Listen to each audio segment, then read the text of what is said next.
morning, everybody. Uncle Craig here on the Banna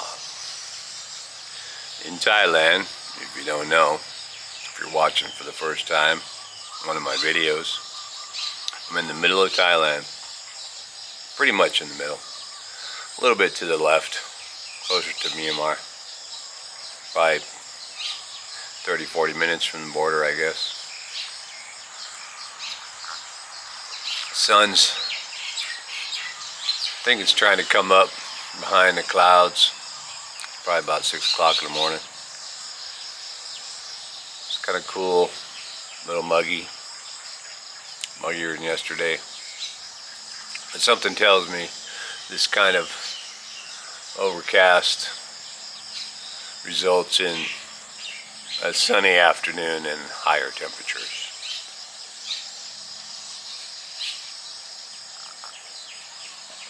But as I sit here overlooking the Serengeti, I wonder, will I be eaten by a lion today? Trampled by an elephant perhaps? Trapped by a crocodile? Perhaps even robbed by an orangutan? Wait, I'm in Thailand. The Serengetis in Africa. I still have all of those in Thailand. Elephants, tigers, crocodiles, and orangutans. Though I'm not sure if orangutans are native to Thailand. I don't think they are. But I was, arm wrestled by one in Pattaya, I think. Of course, I remember also my drive through Khao Yai National Park. And I'll never forget the first time I had to laugh, really, with all the road signs as you went through the park. It was like, hey, tiger crossing or whatever, elephant crossing, cobra crossing, monitor lizard crossing. I mean, the dangers were so often and posted. I was like, man. And then there was a time that we, it was in a truck, my four-wheel drive truck, but it was raining and it looked like the road dipped ahead and it was washed out a little bit with water coming from the lush jungle across and, down again. And I wasn't sure if I should cross the water. I didn't know if it was going to be deep or what. So I decided I'll get out of the truck and I'll go, I think I was in my shorts anyway or something, but I'll go barefoot, I'll go walk up in the water to see, how deep the water is, to see if it's okay for the truck to go through there. I might have had a stick. I don't think I had a stick. But, so I got down, it was raining, and walking out there in the water. I'm going, hey, it's all right, it's all right. And then, just about that time, I heard like kind of crushing noises in the forest, I was like, so I hightailed it back to the truck, and I'm like, I never saw what it was, but something was moving around back there. There are still a number of wild elephants there for sure. And when an elephant walks through the jungle, he has to mow down some stuff, whether they're giant banana trees or whatever, he's got to crush it through, man. When you're driving through there too, you can see how maybe a herd of elephants or whatever have, went through the road, it went from the left or right or whatever, because everything will be flattened as they come out and then flattened as they went in. You're like, elephant crossing. Pretty cool. Well, today I have to mix some cement, man. God, I hate that. I thought I was going to be done with it, but I think, yeah, I have, 3 or 4 more crossbars, cross beams to pour. And then I'll be done for a little while anyway.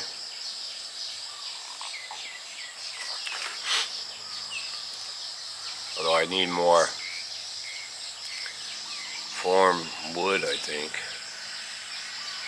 Once I pour them and then I wait. I've been working every day, and I noticed that each day, it gets a little harder to work all day. So, if I have to do 1 pour each day, I guess I can deal with that. But I want to get those formed up there. I want to get the sand over here, man.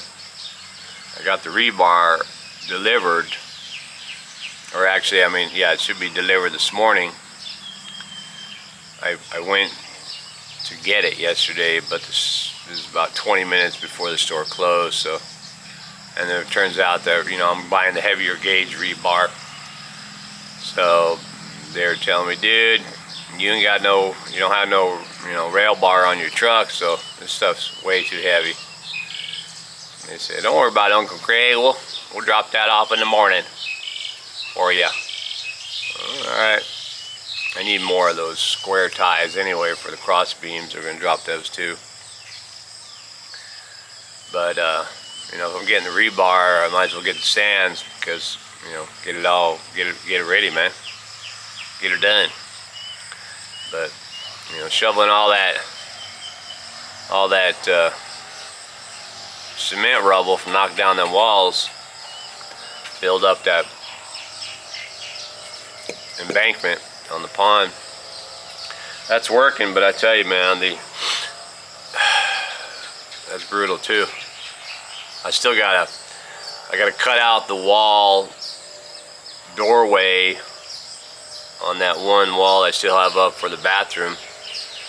I got a new blade for that, so I can, I want to kind of cut it so that it'll be easier to break along those lines without losing the wall. Let's hope this fly, man.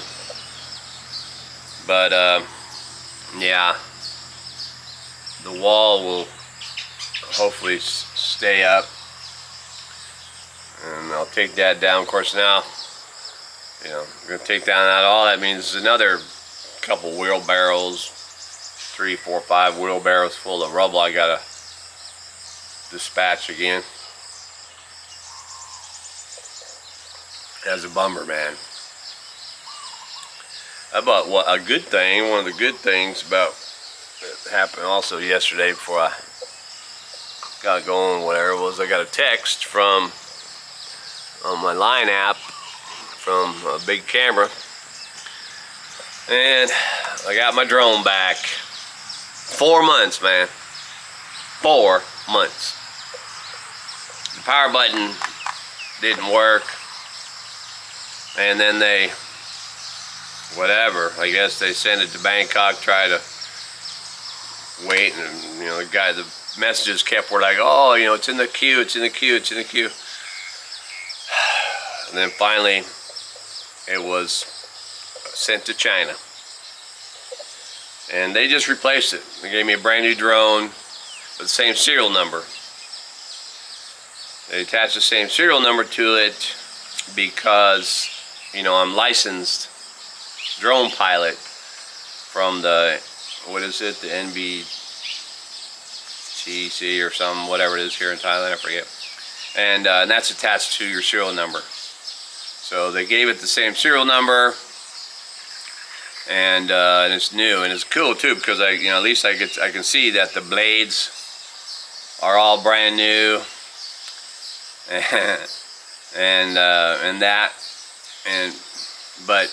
I tried to start. I think I ran it up yesterday once, but I realized that I only had it for a few weeks before it had a problem, and I was just kind of mastering how to make it do a rapid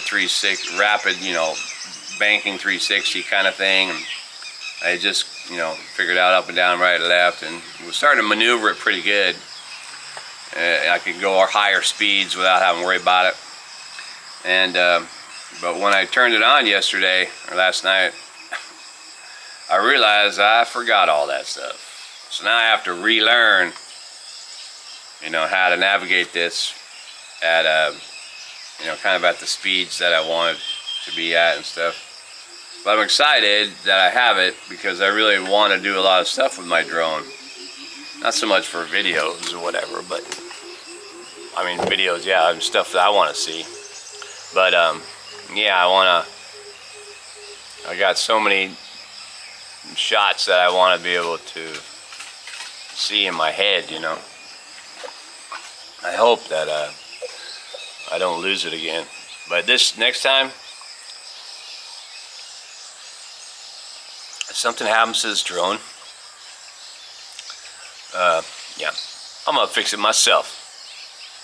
4 months.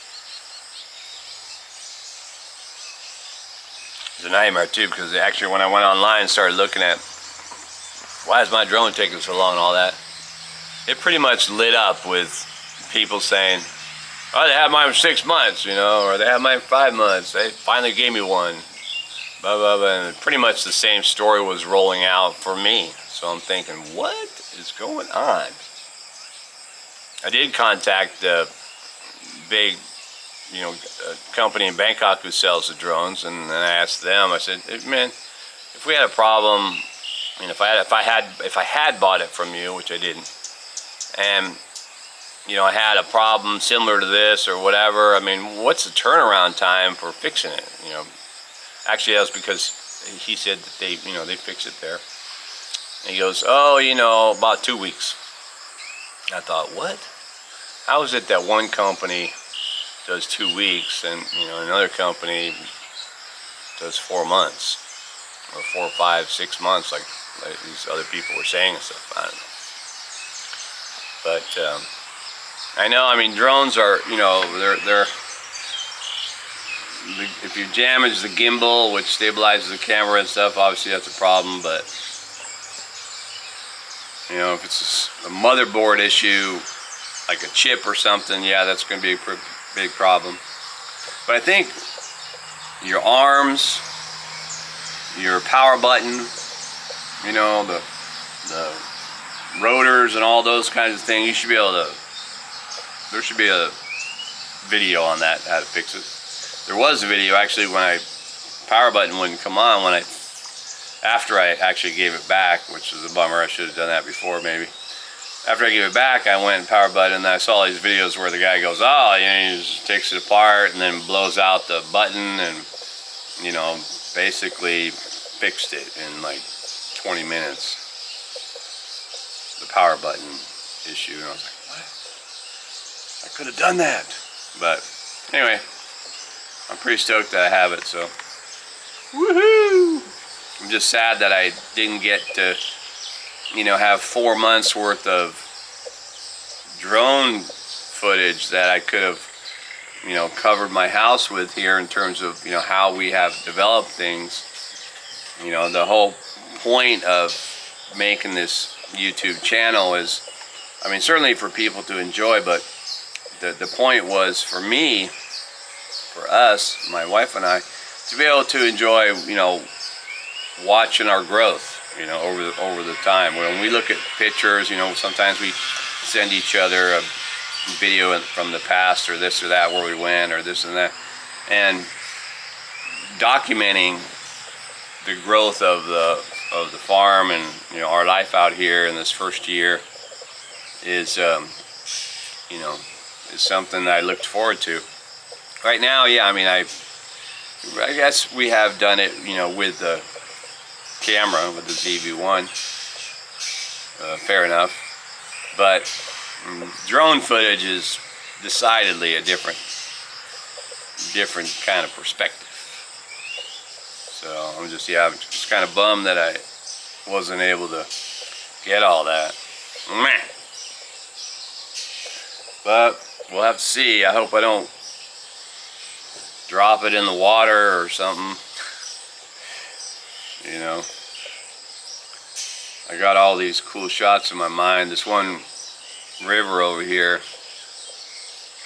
I forget what it's called, but it's over here. They got a little bridge by the little clinic and stuff. It reminds me of, you know, of that helicopter scene as you're going down the Mekong, and you know, and the tall grass, and you know, and I want to get out there and do that with my drone, man. You know, see if I'll throw in some helicopter background. So, yeah. Yeah, buddy, just fun stuff, you know, stuff you do when you're retired.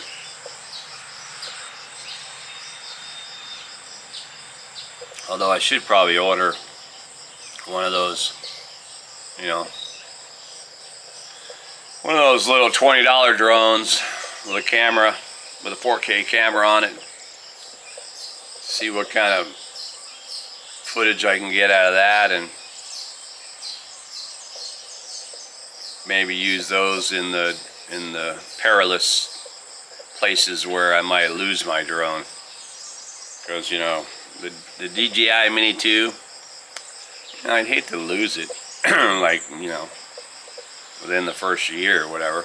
We've been in this house now since January, right? Or,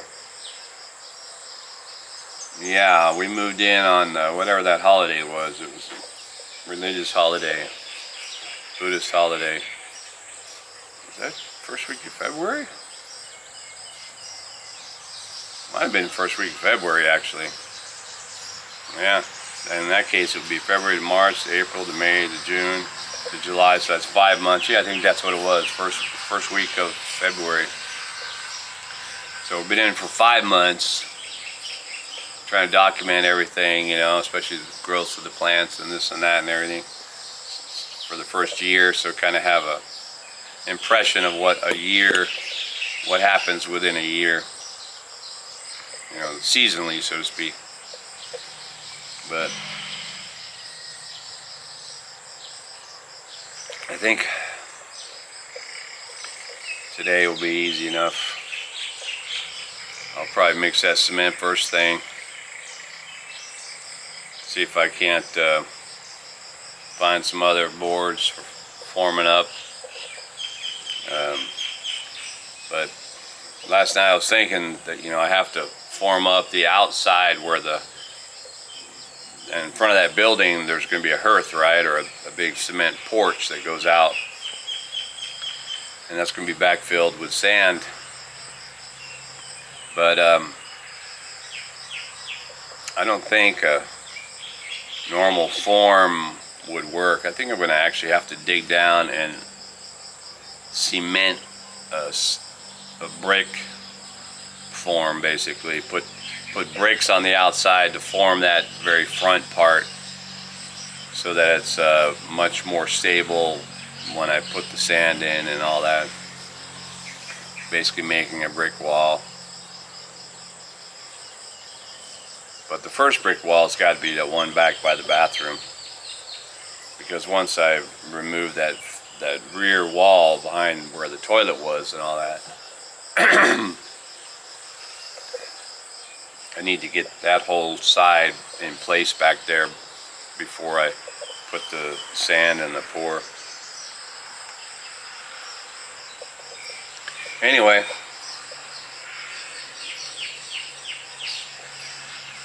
I guess I'll get to it. I can see the sun broke through the clouds. Alright, you guys, I will keep you posted. Let's see what I can get done today. Alright, let's get to it. Okay, so I have, what have I done? So I kind of cut through the cement here, the doorway, so that when I try and break it out for a doorway, as a doorway or whatever, that it won't take the whole wall out. I figured, you know, if I could cut on this side, maybe it'll fall to the cut, you know. That's the idea anyway. Gonna move this stuff out of the way. I'm gonna let it fall on this side. I don't want it to fall. My phone. I don't want it to fall on the bathroom side because I got the form over there already. So this stuff's got to be all right. Well, let's see what we're gonna do here. I'll just put the camera there. With any luck, that will fall on that side.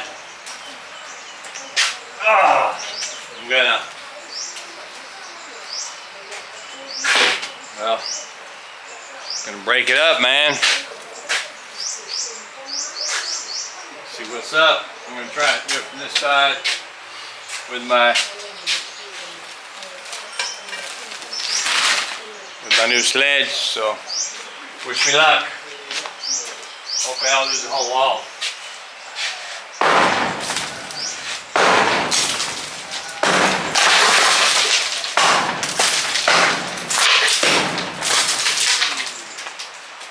Where's that coming out now?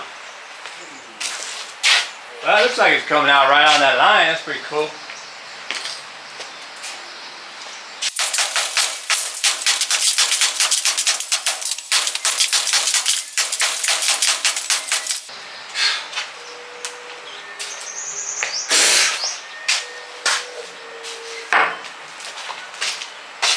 Yeah.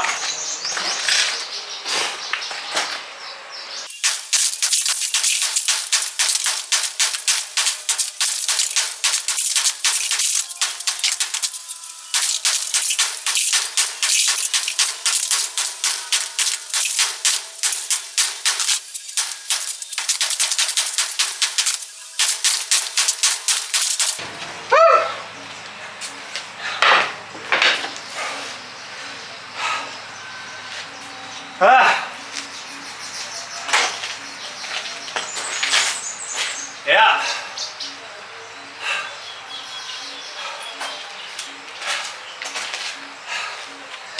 Oh my God. Yeah. Well, it's breaking on the line. So that's good. On this side anyway.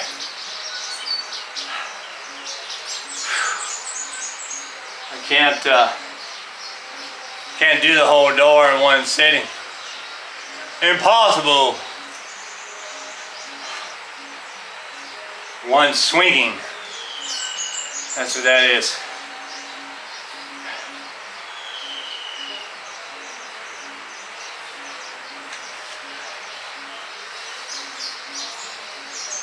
My local construction company, when I went and got rebar and stuff, they gave me this shirt, man. Boom. But you know, I need to wear a long sleeve when I'm doing this, so that's a good thing. Maybe I should use my small. Where's my pony sledge now, man? Oh my gosh. Oh, here it is. Ah, it's covered in dust, couldn't see it.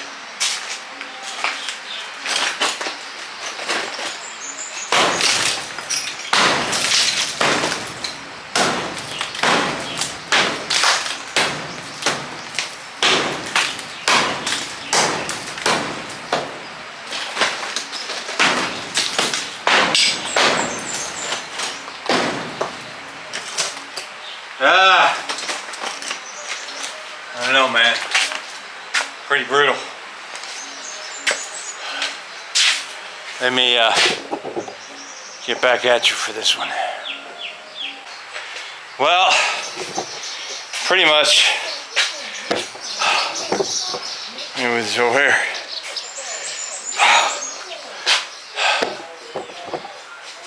Whew. Pretty much knocked it out. But there's a crack over here. piece here.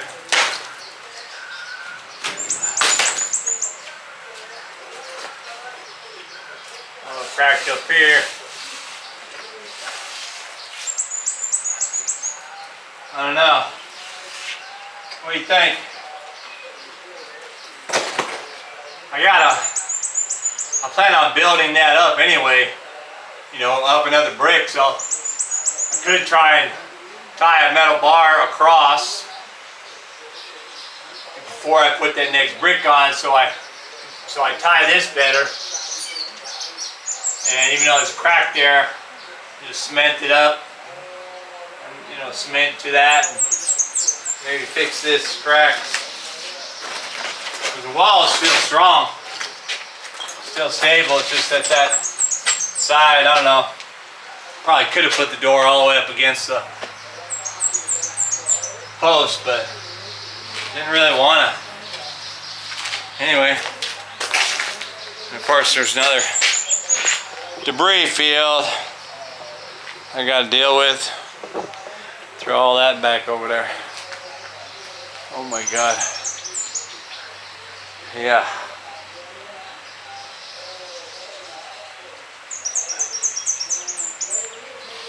All right, man. The saga continues. We'll get back at you.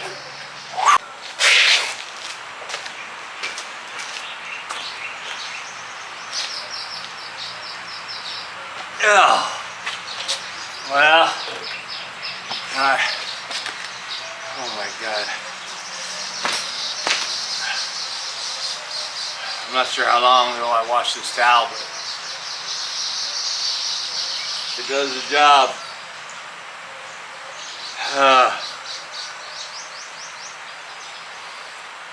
Yeah.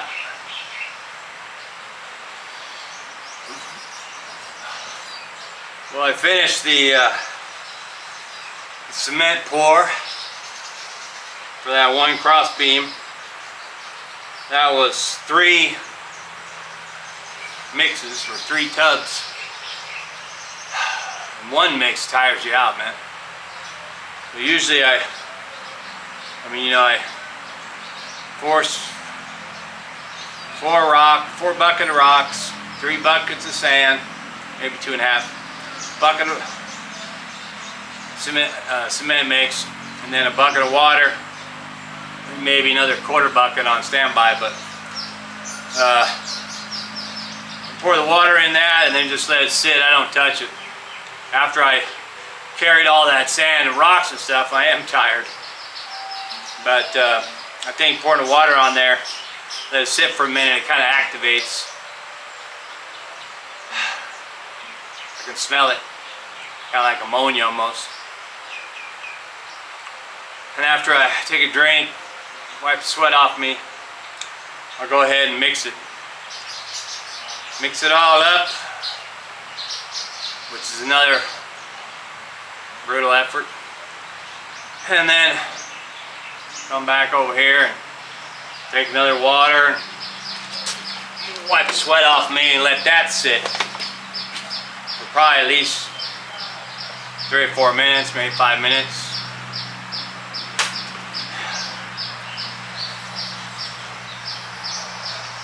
And then further activates. You can see how the water will pool up. And anyway,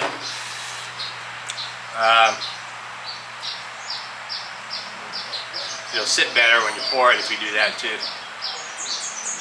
And then one final, kind of turn it over a few times before I scoop it up with the scooper. You know, I was using a bucket, but then I used those black rubber scoopers that you carry cement and sand or whatever else. There's actually, I don't think I've seen that in America. Of course, I didn't do a lot of this kind of work, but that thing is pretty good. So I was able to, oh my gosh, finish. I'm soaking wet, man. My shirt is not normally this blue. I don't think there's any part of it. Oh, there's this part over here. That's kind of like a, so let me turn this around so I can see what I'm looking at. Yeah, that's pretty much it. I just poured it level on that side, obviously. Then it goes down to make it level on this side. And I was saying earlier that I needed more form boards, I think, you know, so I can get it all done. But now that I think about it, it's probably good that I don't have all those form boards, because I'll let that sit. I'm only probably good for one of those a day, man. If I had more form boards and all that stuff set up, I'd wind up mixing cement until I was catatonic. I just keep going, you know. And I couldn't be able to move for 2 days, so set myself back. So I'll do the one. I'll do something else. Actually, I have to cut that rebar. That's what I'll do. All right, man. Well, let me cut some rebar. Woo!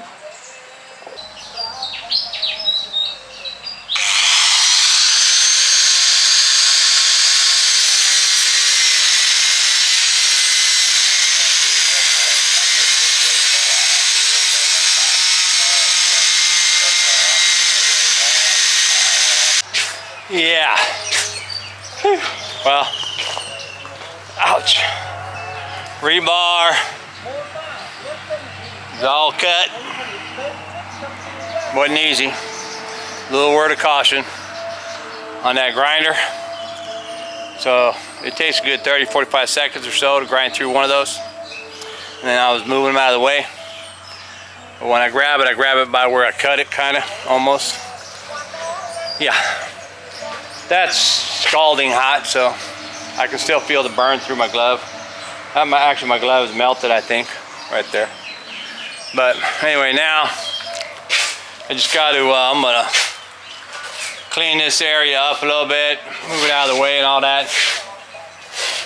So I'm gonna see if I can't call in the sand.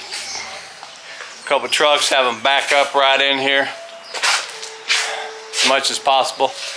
Dump inside as much as possible. I need sand back here. I need sand all over the place, so I can lay down that rebar. I can probably get sand today, but I might have to save that for another video. Woo! Anyway, okay, yeah, like I said, that sun come out pretty bright. I feel like diving in the pool, in the pond, actually. All right, you guys, thanks for watching. Keep watching. Back at you.